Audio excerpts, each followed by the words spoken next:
Hello everyone, welcome to Soni academy. जो बच्चे JEE mains 2025 का एप्लीकेशन फॉर्म फिल कर रहे हैं उन्हें कई सारे डाउट्स हैं जिसे लेकर वो अपना एप्लीकेशन फॉर्म भी अच्छे से नहीं फिल कर पा रहे हैं। कई सारी प्रॉब्लम्स उन्हें हो रही हैं। हालांकि एनटीए भले ही एक एक करके धीरे धीरे उनकी प्रॉब्लम सॉल्व कर रहा हो, लेकिन डाउट बच्चों के अभी भी खत्म नहीं हो रहे हैं। जिन बच्चों के पास उनका अपना कैटेगरी सर्टिफिकेट पहले से बना हुआ है, चाहे वो कितना भी पुराना हो, वो आप यूज कर सकते हैं। ये चीज एनटीए ने क्लियर कर दिया है। लेकिन अभी भी बहुत सारे बच्चों के डाउट्स हैं, चाहे वो कैटेगरी सर्टिफिकेट को लेकर हो या फिर ईडब्ल्यूएस को। तो हम सारे ही डाउट आज के इस वीडियो में कवर करेंगे, सो वीडियो को पूरा ध्यान से एंड तक देखना। देखिए, एक एक बच्चे को रिप्लाई कर पाना थोड़ा सा मुश्किल होता है, इसलिए सारे ही डाउट आज हम क्लियर कर देंगे। एनटीए की तरफ से भी भले ही थोड़ा सा टाइम लग रहा हो, पर आपके जो भी डाउट्स हैं वो धीरे धीरे एक एक करके सॉल्व किए जा रहे हैं। तो जिन बच्चों के पास उनका अपना कैटेगरी सर्टिफिकेट बना हुआ है, तो वो कितना भी पुराना हो कोई प्रॉब्लम नहीं। ये चीज एनटीए ने खुद क्लियर कर दिया है कि आपका कैटेगरी सर्टिफिकेट आपके डेट ऑफ बर्थ के बाद का बना हुआ होना चाहिए। तो ये रही उन बच्चों की बात जिनके पास अपना कैटेगरी सर्टिफिकेट है। लेकिन जिन बच्चों के पास कैटेगरी सर्टिफिकेट नहीं है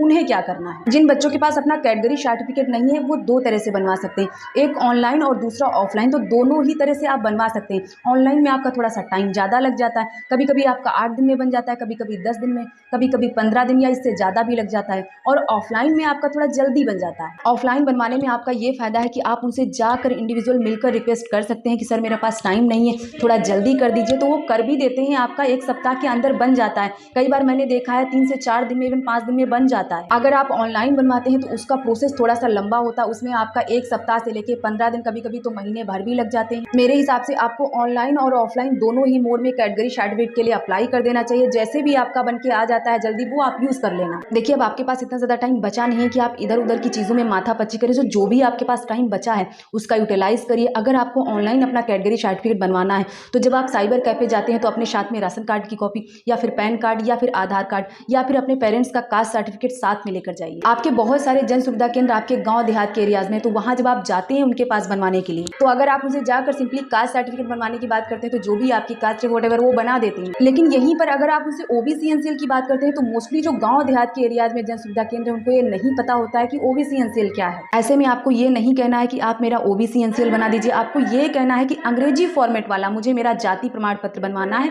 वो बना दीजिए। तो वो आपकी बात को इस तरह से आसानी से समझ जाएंगे और आपका ओबीसी एनसीएल बना देंगे। देखिए, आपका जो कैटेगरी सर्टिफिकेट है उसमें स्टेट और सेंट्रल में कोई बहुत ज्यादा फर्क नहीं होता है, सिर्फ फॉर्मेट में थोड़ा सा फर्क होता है। आपका जो सेंट्रल का कैटेगरी सर्टिफिकेट रहता है उसमें नीचे लिखा होता है कि post under the government of India. उन बच्चों का डाउट तो ऑलरेडी क्लियर हो चुका है। जिन बच्चों के पास कैटेगरी सर्टिफिकेट है और वो कितना भी पुराना है वो अपना यूज कर सकते हैं। लेकिन जिन बच्चों के पास नहीं है वो अपना फटाफट से अप्लाई कर दें, और अप्लाई करने के बाद जो उनको रिसिप्ट नंबर मिलता है उससे वो अपना फॉर्म सबमिट कर सकते हैं। वहां पे आपको रिसिप्ट नंबर या फिर एक्नॉलेजमेंट नंबर जो भी मिलता है उससे आप अपने फॉर्म को सबमिट कर सकते हैं। जिन बच्चों का ये डाउट है कि मैम हमारे पास स्टेट वाला है सेंट्रल वाला नहीं, तो क्या हम यूज कर सकते हैं? तो जी हाँ, बिल्कुल आप यूज कर सकते हैं। आपके पास जो भी है सेंट्रल वाला स्टेट वाला आप यूज कर सकते हैं। बाकी आपको काउंसलिंग के टाइम 1 अप्रैल के बाद सेंट्रल वाला बनवाना ही पड़ेगा। एक और बच्चों का सबसे ज्यादा डाउट रहता है जो कि कमेंट्स में लिखते भी रहते हैं कि मैम हमारा 75% से कम है तो क्या हम फॉर्म ना फिल करें? तो ऐसा बिल्कुल भी नहीं है, आप आराम से फॉर्म फिल कर सकते हैं। ये क्राइटेरिया आपका सिर्फ आईआईटी में जाने के लिए, इसलिए आपका जो भी 75% से नीचे है, 60%, 65% या जो भी है, आप फॉर्म फिल कर सकते हैं। फॉर्म फिल करने में कोई दिक्कत नहीं। बाकी एक और बात, जो बच्चे नेम मिसमैच को लेकर कंटिन्यू कमेंट्स कर रहे हैं कि हम क्या करें, हमारा आधार में ये है, मार्कशीट में ये नाम है, तो कुछ नहीं करना है, आपको फटाफट से अपना आधार अपडेट कराना है। यही ऑप्शन है आपके पास। फिलहाल आपकी जो कैटेगरी सर्टिफिकेट वाली वो प्रॉब्लम थी वो सॉल्व हो गई, क्योंकि इसको लेकर बहुत सारे बच्चे परेशान थे। हालांकि मैंने अपनी पिछली कई सारी वीडियोस में ये बात आपको बताया था कि आपको कैटेगरी सर्टिफिकेट को लेकर इतना ज्यादा परेशान होने की जरूरत नहीं, क्योंकि ये प्रॉब्लम सिर्फ एक बच्चे की नहीं, ये लाखों बच्चों की प्रॉब्लम है। और इसको लेकर एनटीए की तरफ से कोई इन्फॉर्मेशन या कोई अपडेट भी नहीं था। तो जो भी चीजें हो रही थी ये पहली बार हो रही थी। तो ऐसे में ये किसी भी बच्चे की इंडिविजुअल प्रॉब्लम नहीं थी, लाखों हजारों बच्चे परेशान थे इसकी वजह से। फिलहाल अभी आपकी प्रॉब्लम धीरे धीरे शॉर्ट आउट हो गई है। अगर अभी भी आपका कोई डाउट है, कुछ पूछना है, तो आप कमेंट में लिख सकते हैं, हम रिप्लाई करने की पूरी कोशिश करेंगे। अभी के लिए इतना ही।